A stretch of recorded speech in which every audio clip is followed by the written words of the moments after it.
시간에 주시는 하나님의 말씀은 빌립보서 3장 10절에서 14절에 있는 말씀입니다. 저와 여러분이 한 절씩 교독하시겠습니다.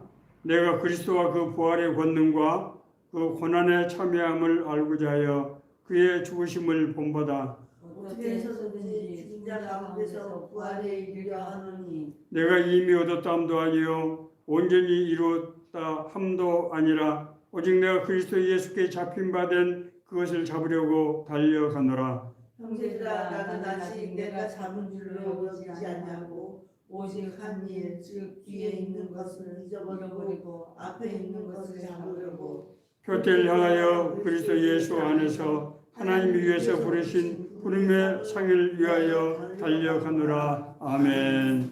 네. 예, 오늘은 기독교 절기상 부활 이후의 첫 번째 주일입니다. 이제 그리스도의 부활이 성도들의 삶 가운데서 역사하는 그런 첫 번째 날입니다. 그러니까 우리 입장에서 보면은 정말 오늘이 이제 주님의 부활을 삶 속에서 느끼고 그 주님과 동행하는 삶을 살아가는 첫 번째 날이 되는 그런 중요한 의미가 있는 것입니다. 우리가 그러면은 성경에서 나타난 사건들, 그러니까 주님의 부활 이후에 어떤 사건들이 있었는가 하는 것을 우리가 살펴보면은 우리가 주님의 부활을 어떻게 누리며 살 수 있는가 하는 것을 알 수 있게 됩니다. 그렇지 않습니까? 예. 자, 예수님께서 십자가에 운명하신 후에 시신은 어떻게 됐습니까? 원래 예수님은 국사범이기 때문에 형장에서 처리를 할 수가 있는데 아리마대 사람 요셉이 빌라도에게 그 시신을 달라고 요구를 해서 받아갔습니다. 사실 어떻게 빌라도가 예수님이 시신을 내주는가 하는 것은 지금 생각해도 불가사의입니다. 그 당시에 예수님은 국사범으로 처형을 당했단 말입니다. 그러니까 그 시신을 이제 유대인들에게 내주면은 유대 민족의 민중봉기가 일어날 수도 있는 그런 위험이 있을 텐데 불구하고 아리마대 사람 요셉은 산헤드린 회원이었어요. 그러니까 당시 이들 이스라엘의 자치기구의 회원 중 한 사람, 아주 유력자였고 굉장한 부자였어요. 그래서 아마 여러 가지 이유로 빌라도 입장에서 시신을 내주는 것이 오히려 자기에게 유리하겠다 이렇게 아마 판단했던 것 같습니다. 자, 만약에 시신을 안 내줬으면 어떻게 됩니까? 예수님의 부활이 상당히 어렵게 되는 그런 일이 발생할 수도 있었겠죠. 예. 자, 어쨌든 그렇게 해서 이제 예수님의 시신은 아리마대 요셉에 사용하지 않는 무덤에 이제 안치가 되게 되었습니다. 자, 그런데 그때 그 예수님이 시신을 안치하는 그 장소를 누가 봤는가 하면은 막달라 마리아와 또 다른 마리아가 목격을 했어요. 그것도 정말 너무 신기하잖아요. 거기서 만약에 시신을 어디에 안치했는지 모르면은 그것도 좀 문제가 될 수 있을 거 아닙니까? 뿐만 아닙니다. 예수님이 시신이 안치된 후 유대 지도자들은 빌라도에게 왜 그 시신을 내주느냐, 그렇게 항의를 하면서, 그 내주면은 그 시신이, 자기들이 감추고 예수가 부활했다고 할 것 아니냐, 그렇게 항의를 한 거예요. 네. 그러니까 빌라도가 그러면은 너희들이 성전 경비대가 있으니까 너희들이 그 무덤을 철저하게 지키면 될 것 아니냐, 그렇게 하고 화를 버럭 내고 그래 이제 물리쳤단 말이에요.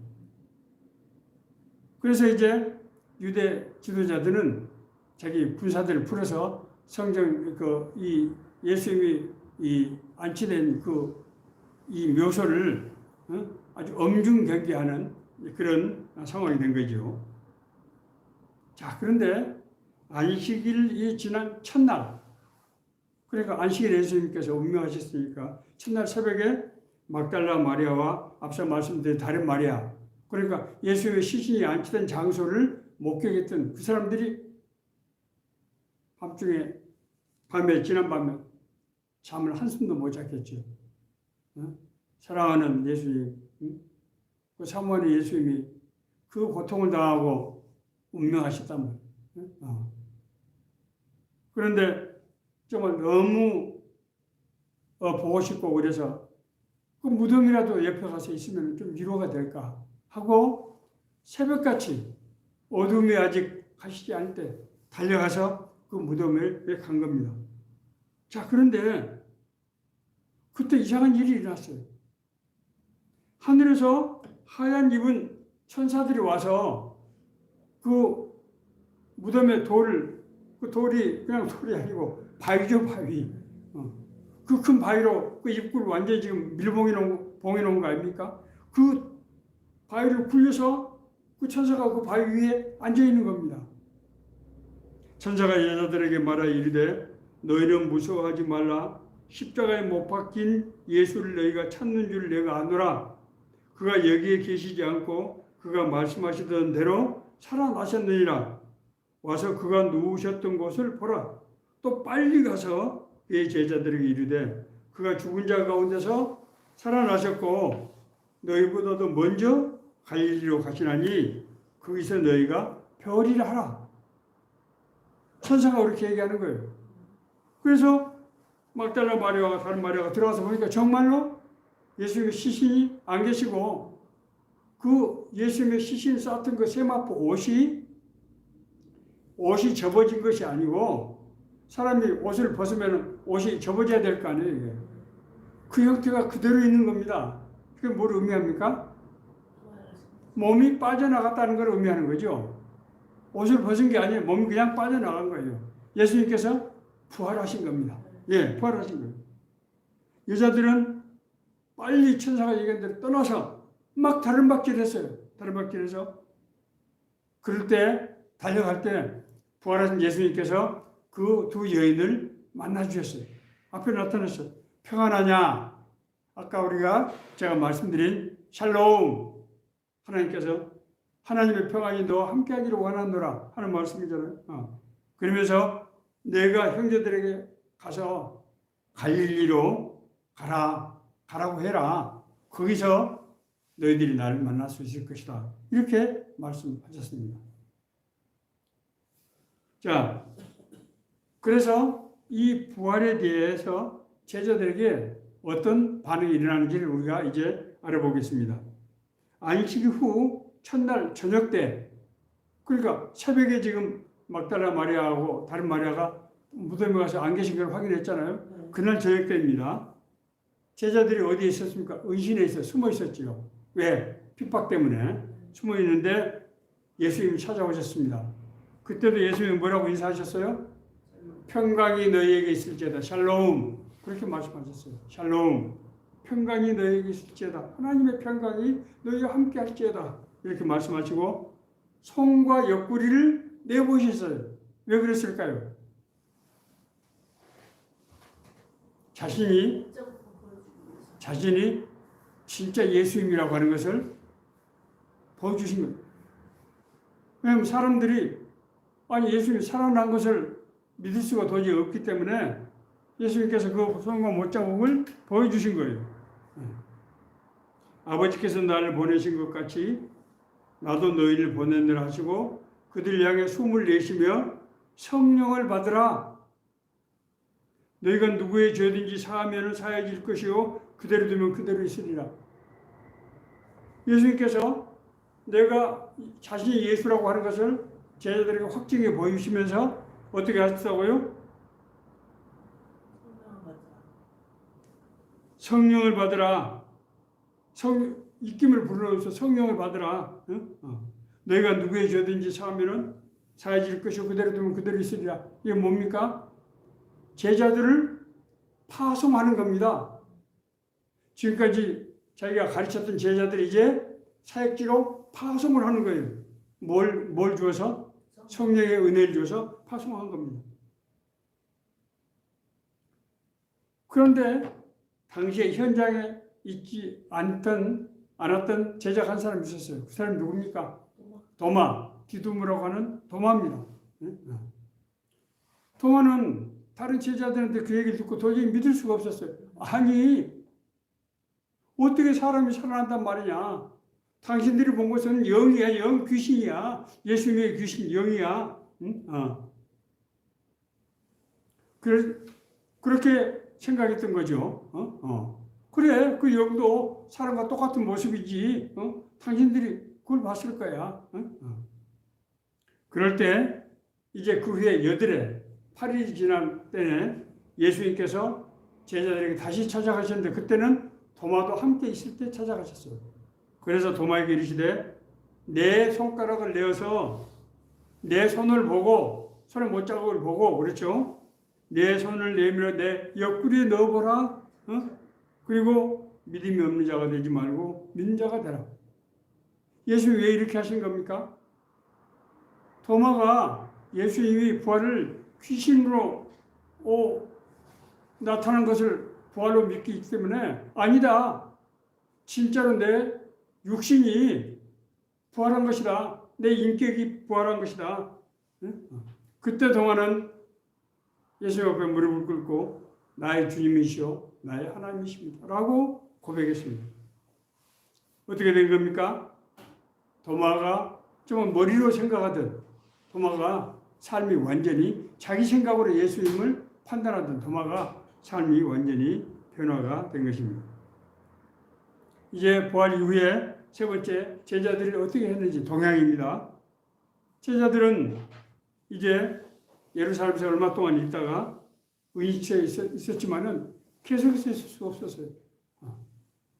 우선 핍박이 너무 심해서 거기서 자기들이 이 안전을 어떻게 담보할 수가 없었고 또 여러 가지 또 살아야 되는 그런 문제도 아마 있었을 거예요. 그래서 이제 제자들은 갈릴리로 돌아가게 되었습니다.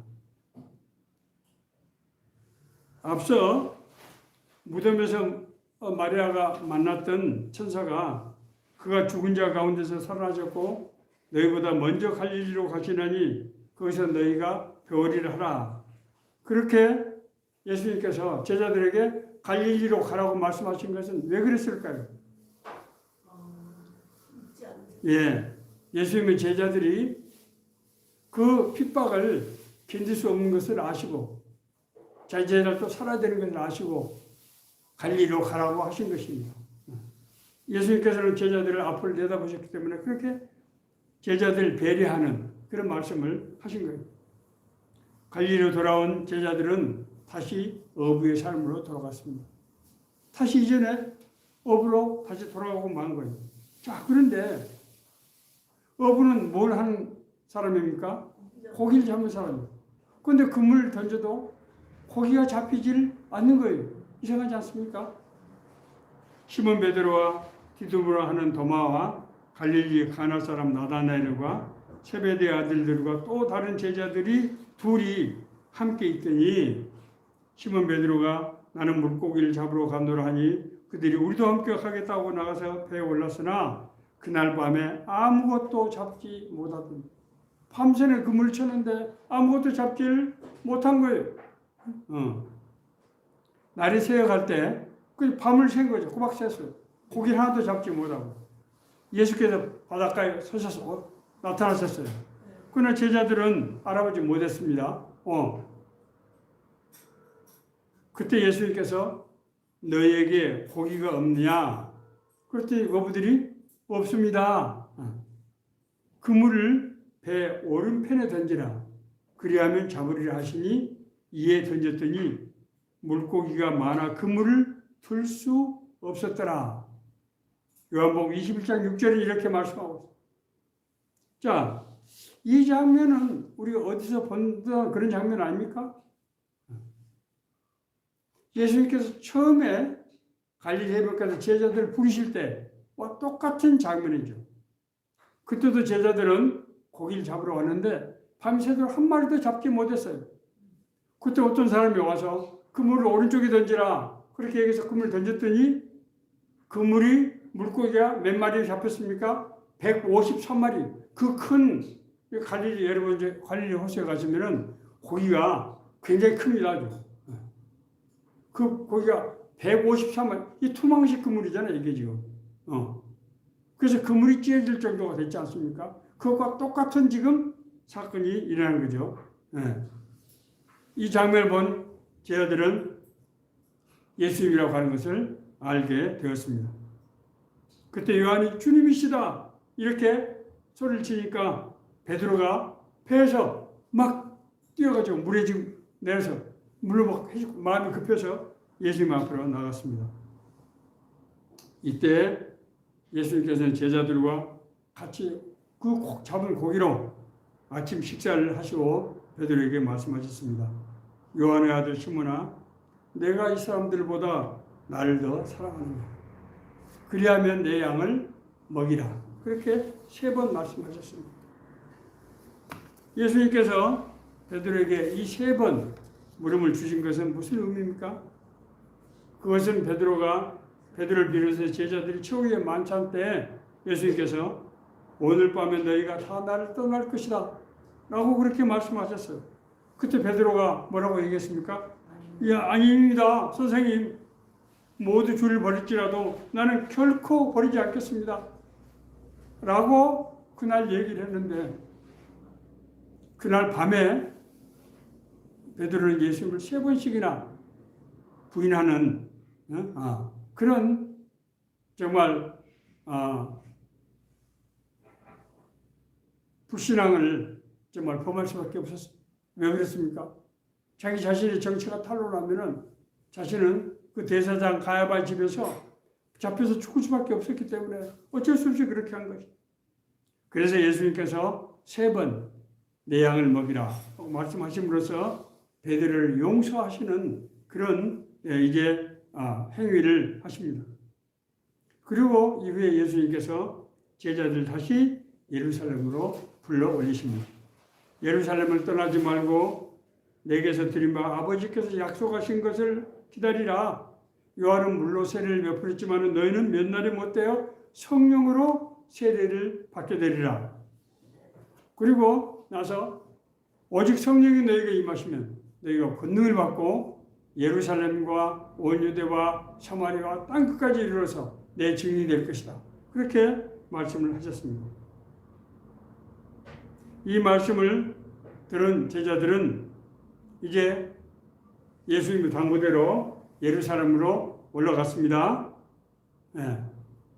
그래서 그들이 어디서 묵었습니까? 마가의 다락방에서 120명이나 되는 성도들이, 제자들이 이제 모였습니다. 물론 그 120명이 다 갈릴리에서 올라간 사람들은 아니었을 거예요. 아마 예루살렘에 있던 제자들도 있었을 것입니다. 이 사람들이 열흘 동안 집중적으로 기도했습니다. 열흘 동안 집중적으로 기도했습니다. 그럴 때 오순절, 사순절 다음에 10일 지나면은 오순절이잖아요. 죄송합니다. 제가 지금 착각했습니다. 부활하신 예수님께서 40일 동안 이제 제자들과 함께 있었고, 그래서 10일 동안 집중적으로 기도를 했던 것입니다. 그래서 오순절이 됐어요. 그때 성령 강림의 역사가 일어났습니다. 하늘에서 급하고 강한 바람이 불더니 불의 혀처럼 갈라지는 성령이 각자에게 임한 것. 성령이 함께 임한 게 아니에요. 성령이 하늘에서 회오리바람 휘 가는 그런 바람이 불더니 이 불길 같은 이 불꽃이 혓바닥 같은 그런 막 이 불길이 각자에게 임하게 된 것입니다. 그래서 이 사람들에게 어떤 일이 일어났습니까? 방언으로 갑자기 막 기도를 하기 시작했어요. 그 방언은 연나라 외국어로 방언을 하기 시작했는데, 왜 그런 외국의 방언을 하게 되는가 하면, 그 당시에 예루살렘은 유월절을 지키기 위해서 디아스포라 유대인들이 전 세계 각지에서 예루살렘 성에 모여 있었는데, 이 마가의 집은 예루살렘 성 문 바로 앞쪽에 있습니다. 그래서 거기 있던 모든 사람들이 이들이 자기 나라 언어로 하나님 나라 일을 얘기하는 것을 자기들이 들었던 거예요. 놀라운 일이 일어났습니다. 이후에 이제 제자들에게 성령의 권능이 진짜로 임하게 되었습니다. 이제 베드로와 요한이 이제 기도하기 위해서 성전에 들어갔을 때 성전 미문에 앉아있던 남에서부터 걷지 못하던 자가 구걸을 하고 있었는데 그때 베드로가 마음속에 감동이 일어나서 은과 금은 내게 없거니와 내게 있는 것으로 내게 주느니 나사렛 예수의 이름으로 일어나 걸으라 하고 그 사람을 일으키니까 이 사람이 다리에 힘을 얻고 벌떡 일어나서 뛰기도 하며 걷기도 하며 하나님을 찬양하면서 성전 안으로 들어갔다. 이렇게 기록하고 있어요. 성전 안으로 들어간다고 하는 것이 뭘 상징합니까? 이 사람이 하나님의 자녀로 회복됐다는 것이죠. 장애인은 죄인으로 인정받았기 때문에 성전 안에 들어서 예배를 드릴 수가 없어요. 그래서 미문, 아름다운 문, 여기, 거기는 이 성전에 들어가는 입구인데 거기까지밖에 갈 수가 없는 거예요. 이 사람은 성전에 온 사람들을 구걸하기 위해서 항상 거기 있었던 사람. 이 사람이 하나님의 주신 그런 은혜로 나음을 입었다는 소문이 예루살렘에 쫙 퍼지게 됐어요. 그 사람들이 웅성되고 또 방언한 소리에 웅성되고 도대체 이게 지금 무슨 일이냐? 도대체 저 사람들이 혹시 술 취한 것 아니냐?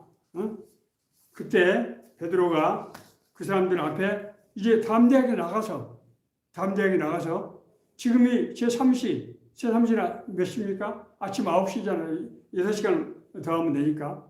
지금이 아침 9시인데 우리가 술 취한 게 아니다. 이것은 하나님께서 약속한 대로 요엘서에 있는 말씀입니다. 우리가 성령을 아버지께서 약속하신 성령이 우리에게 임하셔서 예수님의 영이 임하셔서 예수 이름으로 이제 저 사람을 잡아 일으켰다. 저 사람이 나음을 입고 하나님의 자녀로 회복된 것이다. 이 설교를 했어요. 그리고 당신들이 십자가에 못 박히게 한 그 예수가 성경에서 예언한 선지자를 통해서 예언한 메시아다. 그러므로 당신들이 죄를 회개하고 예수님 믿으면은 구원받고 너희들도 이런 성령의 은혜를 받게 된다. 이렇게 이제 증언했을 때 얼마 사람들이 예수님께 돌아왔습니까? 일시에 3,000명이 집단 회개하는 현상이 일어났답니다. 자, 이 사건이 일어나자 예루살렘은 온통 놀라움과 혼란과 흥분과 두려움과 이런 말할 수 없는 그런 정말 소용돌이 같은 현상이 지금 예루살렘에 일어나는 거예요. 3,000명이 갑자기 집단적으로 회개를 하고 막 그때 이제 사도들을 통해서 기사와 표현이 나타났는데 귀신이 쫓겨나고 병자들이 나음을 입고 사람들이 막 갑자기 변하는 이런 이상한 현상들이 나타나는. 그래서 이게 지금 도대체 어떻게 된 일이냐, 이게. 악령이 역사하는 것이냐. 이런 뿐만 아니라 자기들이 십자가에 달리게 했던 그 예수라는 청년이 선지자를 통해서 하나님께서 예언한 그 메시아다. 그런 얘기를 들었을 때 그 말할 수 없는 두려움. 뭐라고? 우리가 하나님의 보내신 그 선지자를 십자가에 달리게 했다고? 그럼 우리는 어떻게 되는 거야? 말할 수 없는 두려움, 혼란. 이것이 정말 악령이 지금 역사하는 거냐? 정말 하나님의 영이 역사하는 거냐? 난리가 난 거죠. 그래서 이 사람들이 어디로 모였습니까? 솔로몬 행각에 모여서 서로 수군대고 이 도대체 어떻게 된 일이냐? 서로 묻고 하는 그런 현상이 일어나. 그때 베드로가 또다시 솔로몬 행각에서 앞서 했던 설교를 다시 한번 한 거예요. 이것을 보고 놀란 유대교 지도자들이 베드로를 붙잡아다가 공회 사내들 회의에 세워가지고 신문을 했습니다. 그때 베드로는 이스라엘의 역사를 통해서 선지자들이 예언한 그 내용을 그대로 그 자리에서 이제 증언을 하게 된 것입니다. 이때 베드로의 증언을 듣고 회심한 사람이 5,000명이 이번에는, 그래서 두 번에 걸쳐서 8,000명에 되는 많은 사람들이 집단 회개를 하고 개인적으로 회개하고 돌아온 사람들까지 해서 예루살렘에 온통 난리가 나게 된 것입니다. 이런 현상은 그들이 이제 은혜 받는 것으로 그치지 않았어요. 예루살렘에서 예수님을 따르는 무리들이 함께 모여서 살게 되었습니다. 자, 왜냐하면은 당시의 유대교는 유신 사상이기 때문에 유대교를 믿지 않은 사람들은 그 가족 공동체, 사회 공동체에 이루어질 수가 없어요. 일자리를 얻을 수도 없고 같이 가족으로 취급을 받을 수가 없게 된 것입니다. 종교가 다르기 때문에 하나님의 자녀가 아니라고 보는 것이죠. 그래서 자기들끼리 예수님을 믿는 사람들끼리 모이게 됐을 것입니다. 그뿐만 아닙니다. 이 사람들은 예수님의 은혜를 받고 나서 모여서 늘 사도들에게 하나님의 말씀을 듣고 함께 저희들이 기도하고 하나님을 찬양하고 성전에 모여서 그런 은혜를 받았어요. 그런 은혜를 누렸던 것입니다. 뿐만이 아닙니다. 그 사람들은 자기 집에서도 사람들을 불러 모아서 같이 떡을 떼고 물건들을, 자기가 가지고 있는 물건들을 서로 같이 공동으로 사용하고 뿐만 아니라 자기 소유를 팔아가지고 가난한 사람들, 어려운 사람들 나눠주는 이런 실제적인 삶에서 변화가 나타난 것입니다. 뿐만 아니라 이들은 예수님의 이름으로 구원받고 거듭난 은혜를 체험하고 나서 도저히 견딜 수가 없었어요. 입을 봉하고 가만히 있을 수가 없었어요. 그래서 이들은 이제 핍박을 피해서 예루살렘이 아닌 이 사마리아 지역, 그리고 소아시아 지역, 오늘날로 말하면 시리아, 터키, 그리고 지중해에 있는 섬들, 이런 쪽으로 이제 흩어지면서 가는 곳마다 예수 그리스도의 놀라운 부활의 사건과 그 부활을 믿은 사람들이 구원받고 거듭난 은혜, 자기들이 병고침을 받고 치유되는 그런 은혜들을 간증하고 하면서 복음이 점점 전파되게 된 것입니다. 사도행전 1장 8절에 뭐였습니까? 오직 성령이 너희에게 임하시면 너희가 권능을 받고 예루살렘과 온 유대와 사마리아와 땅끝까지 이르러 내 증인이 되려 하시니, 이 말씀이 그대로 이 성도들을 통해서 이루어지게 된 것입니다. 그래서 이제 예루살렘만 중심으로 믿던 예수님을 믿는 기독교가 이방 세계에 전해져서 온 세상에 복음이 전파되는, 정말 우리가 상상도 할 수 없는 놀라운 일들이 예수님의 부활을 통해서 이루어진 된 것입니다. 자, 이 말씀이 우리에게 주는 메시지를 우리가 생각해 봐야 됩니다. 예수님께서 우리에게 보여주신 부활이라고 하는 것이 어떤 것입니까? 많은 사람들이 아직도 예수의 부활을 도마처럼 이성적으로 인간의 지식으로 이해하는 그런 경향이 없지 않은 것 같습니다. 도마는 예수의 부활을 어떻게 생각했다고요? 예수님의 영으로 생각했어요. 예수님의 귀신으로 생각했다고. 이것은 마치 알코올 향이나 무슨 공기와 같은 그런 유기화 물질 같은. 왜냐하면은 귀신의 영도 모양을 갖추고 있잖아요. 어떤 형상을 갖추고 있지 않습니까? 뭐 에테르, 화물질 에테르라고 그러죠. 예. 그럼 뭐 향이라든지 뭐 가스라든지 이런 거. 그렇게 생각한 거예요. 육신의 몸을 가진 진짜 예수님의 영체, 육신을 가진 몸을 가지고 있는 존재라고 하는 것을 도저히 상상할 수 없었던 것이죠. 그러나 예수님의 부활은 공기와 같은 그런 화학물질로서의 된 영이 아니고 지적, 감정적, 의지적 그런 기능을 가진 인격적인 존재로서의 영적인 몸이라는 거예요. 인격적인 존재인 영적 몸. 그래서 예수님과 같이 식사하고 손에 못자국도 만져보고 옆구리 손도 넣어보고 예수님과 40일 동안 제자들이 같이 지냈던 거예요. 이것은 이 영체는 인간의 존재의 본질을 이루는 것으로서 육신이 없어지더라도 이 인간의 본질은 그대로 보유하고 있다고 하는 것을 하게 된다고 하는 것을 우리에게 시사하고 있는 것입니다. 예수님의 부활이 우리에게 주는 우리 각자에게 주는 의미가 무엇인지를 우리가 생각해 봐야 됩니다. 오늘 제가 성경을 통해서 이 말씀드린 내용을 보면은 예수님의 부활을 체험했던 사람들은 예수님을 만나봤을 뿐만 아니라 은혜를 받았을 뿐만 아니라 그 결과 어떻게 됐습니까? 그들의 삶이 변화되는 역사가 일어났어요. 그들의 삶이 변화됐다고.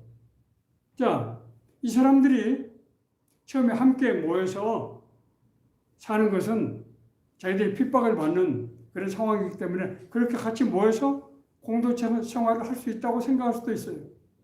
그러나 이 사람들이 자기의 소유를 나눠주고 모일 때마다 하나님을 찬양하고 기도하고 말씀을 듣고 삶이 완전히 바뀐 거죠.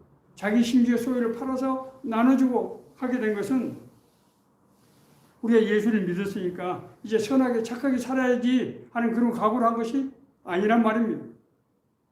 왜 그런 겁니까? 이 사람들의 심령이 바뀌어버린 거예요. 예수님의 부활의 영이 그 예수님을 따르는 무리들의 영의 심령에 변화가 일어난 겁니다. 그래서 그 변화 이끌림대로 그렇게 행동을 하게 된 거예요. 이 삶이 뭘 의미합니까?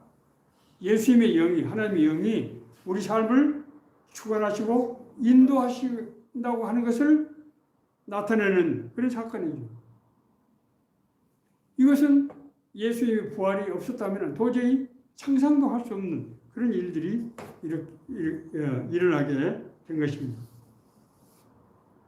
자, 그러면은 이것이 우리가 이론적으로 볼 때 어떻게 해서 이런 현상이 일어날 수 있는가?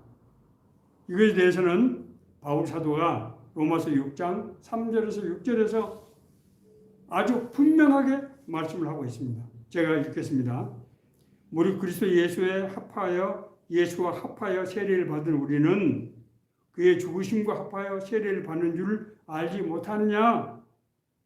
그러므로 우리가 그의 죽으심과 합하여 세례를 받음으로 그와 함께 장사되었나니 이는 아버지의 영광으로 말미암아 그리스도를 죽은 자 가운데서 살리심과 같이 우리로 또한 새 생명 가운데서 행하게 하려 함이라. 만일 우리가 그의 죽으심과 같은 모양으로 연합한 자가 되었으면 또한 그의 부활과 같은 모양으로 연합한 자도 되리라. 예수님께서 세상의 모든 죄를 짊어지시고 십자가에 달려서 죽으신 다음에 부활하심으로 우리 죄를 용서하시고 새로운 삶으로 살게 하신다고 말씀하시는 것은 비유적인 표현이 아니라는 거예요. 예수님의 이 나를 대신해서 십자가에 못 박혀 죽으시고 부활하셨다고 하는 것을 믿는 성도들에게 예수님의 죽으심의 세례는 예수님의 세례는 예수님의 죽으심에 내가 동참하는 것이란 말이에요. 연합이 된 거란 연합이 된다고 하는 것은 합해서 한 존재가 된다는 뜻이잖아요. 합해서 한 존재가 되는 거예요. 예수의 죽으심이 내 죽음이 된 것입니다. 세례는 어떻게 합니까? 우리가 물속으로 들어가잖아요. 물속으로 들어가지 뭘 상징하는가? 죽음을 상징하는 것이죠. 그래서 물에서 나오는 것은 새로운 생명으로 거듭나는 것을 상징하는 것입니다. 그래서 예수 그리스도의 죽음이 나의 죄에 대한 죽음이 되고 죄된 육신의 죽음이 되고 예수님의 부활이 나의 부활이 되는 것입니다. 세례의 연합, 죽으심과 연합이 부활의 연합, 새로운 생명으로 거듭남의 연합이 되는 것입니다. 우리가 예수를 따라서 믿고 거듭난 것은 우리가 도덕적인 사람이 됐다는 그런 의미가 아니고 우리 존재 자체가 아까 말씀드린 인간의 본질을 이룬 우리가 죽어서 몸이 없어져도 여전히 부활하신 예수의 영체처럼 살아남는 그 존재가 우리가 지금 바뀌었단 말입니다. 예수의 영체와 같은 똑같은 그런 상태로 우리 심령 속에 그렇게 변화가 됐다고 하는 것입니다. 그렇기 때문에 그것이 우리 삶의 변화로 나타난다고 하는 것입니다. 자, 그러면은 우리는 이제는 과거의 육신대로 살던 그런 존재가 아니고 새로운 존재로 우리가 바뀌게 된 겁니다. 우리가 예수님을 믿고 교회를 다니기 때문에 선하게 살아야 된 것이 아니고 우리가 존재의 본질이 바뀌는 거예요. 우리 안에서 그런 열정과 그런 소망이 충만하게 된 것입니다.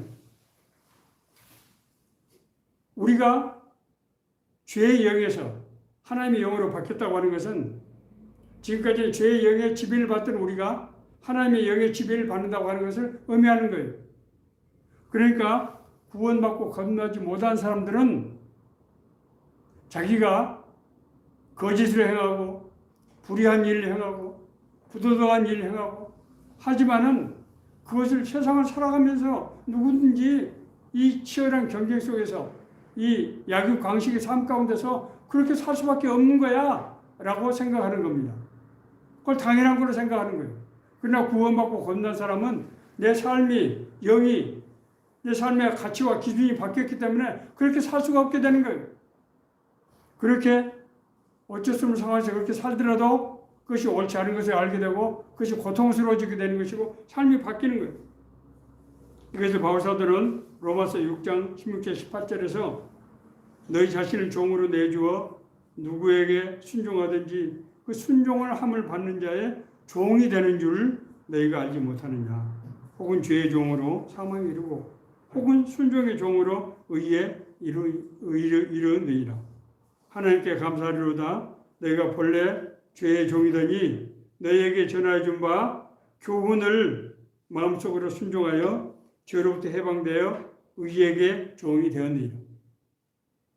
우리가 우리 안에서 이끌림을 인도하시는 성령님에 따라 행할 때 우리는 어떤 사람이 된다? 의로운 사람이 되고 의를 행하게 되고 그래서 우리를 통해서 하나님의 뜻과 계획이 이루어진다고 하는 것입니다. 이런 존재로 우리가 바뀌었다고 하는 것입니다. 말씀을 마치겠습니다. 자, 그렇다고 그러면은 우리는 이제 이전과는 완전히 달라진 존재로서 어떻게 살아야 될 것인가? 오늘 본문 말씀입니다. 내가 그리스도와 그 부활의 권능과 그 고난의 참여함을 알고자 하여 그의 죽으심을 본받아 어떻게 해서든지 죽은 자 가운데서 부활에 이르려 하노니 내가 이미 얻었다함도 아니요 온전히 이루었다함도 아니라 오직 내가 그리스도 예수께 잡힌 바 된 그것을 잡으려고 달려갔노라. 형제들아 나는 아직 내가 잡은 걸로 여기지 아니하고 오직 한 일즉 뒤에 있는 것을 잊어버리고 앞에 있는 것을 잡으려고 표대를 향하여 그리스도 예수 안에서 하나님이 위해서 부르신 부르심의 상을 위하여 달려가노라. 첫째는 부활의 권능.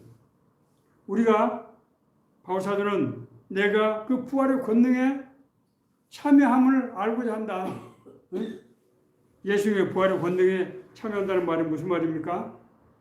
그것은 우리가 당장에 예수님처럼 죽어서 부활된다는 뜻이 아니고 예수님의 죽으심으로 우리가 예수님과 연합해서 우리가 살아서 육신을 가지고 있지만은 예수님의 부활의 그 권능, 은혜를 누리는 삶을 제대로 살기를 원한다는 거예요. 100%. 왜냐하면은 우리는 이미 예수 그리스도를 영접함으로 예수 그리스도의 죽으심과 부활과 연합이 됐기 때문에 그 은혜가 우리에게 임했는데 그 임한 은혜를 누리기를 아주 온전히 누릴 수 있기를 원한다 하는 얘기죠. 자, 두 번째로 부활의 권능과 그 고난에 참여함을 알고자 하여 예수 그리스도의 고난에 참여함을 알고자 하여 바울사도는 예수님을 믿고 예수님을 위해서 살아가는 과정에서 말할 수 없는 수도 없이 많은 고난을 받았는데 그 고난을 뭐라고 얘기했습니까? 스티그마, 흔적이라고 했어요. 예수 그리스도의 흔적. 예수님께서 손에 못 박히고 옆구리 창에 찔려서 죽으신 그 고난에 나도 동참하게 됐다. 내가 받는 고난이 바로 예수님의 그 고난이다. 라고 고백했던 거예요. 제가 지난번에 과거에 설교할 때 제가 복음을 전하다가 내 후배들 동료들에게 수모를 당하고 무한당하고 그랬던 얘기를 말씀드린 적이 있습니다. 그때 제가 돌아오면서 그들 제가 용서하기 위해서 하나님께서 나에게 은혜를 주셔서 그리스도의 고난에 10,000분의 1을 참여하게 하셨다. 그렇게 고백했다고 제가 말씀드렸습니다. 우리가 의로운 삶을 살 때 세상과 마찰이 되기 때문에 고난을 피할 수 없는 경우가 많이 있습니다. 우리가 하나님의 자녀일 뿐만 아니라 하나님의 상속자가 될 때 예수 그리스도와 같은 상속자가 되는데 그러므로 우리가 고난을 받게 될 수가 있단 말입니다. 그 고난은 무슨 고난이라고요? 예수님이 겪었던 바로 그 고난이 그 고난을 우리가 참여하는 거예요. 그럴 때 우리가 정말 하나님의 영광을 고난을 우리가 맛보게 되는 것입니다. 자, 세 번째로 그리스도의 죽으심을 본받아 그리스도의 죽으심을 본받아 부활의 일을 하느니 그리스도의 죽으심을 본받는다는 얘기가 무슨 얘기입니까? 예, 그것은 우리가 진짜 이제 죽는다고 하는 것이 아니라 죽은 자 가운데서 다시 살아나신 자 같이 우리의 삶이 이제 세상을 살아갈 때 세상적인 이전에 우리가 세상적으로 살아왔던 그런 삶으로 돌아가지 않고 우리가 죄에 대해서 죽은 우리가 그리스도와 같이 죽었다고 하는 것이 제가 뭐라고 말씀드렸습니까?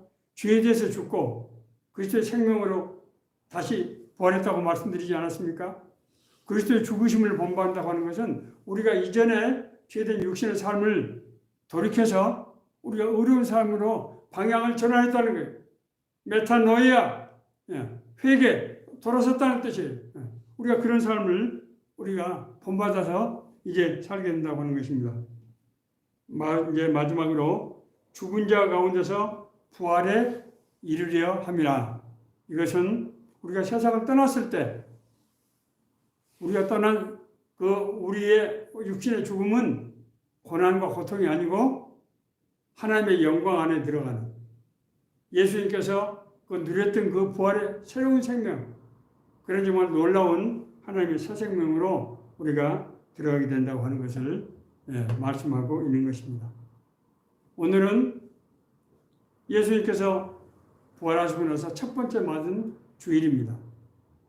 예수님의 죽으심과 부활이 우리의 죄에 대한 죽음과 새로운 생명으로 부활이 우리에게 그 역사가 임했다고 하는 것을 말씀드렸습니다. 오늘 이 전한 이 말씀이 우리 모두에게 주시는 하나님의 실제적인 은혜의 말씀, 하나님의 정말 권능의 말씀이 되기를 간절히 바랍니다.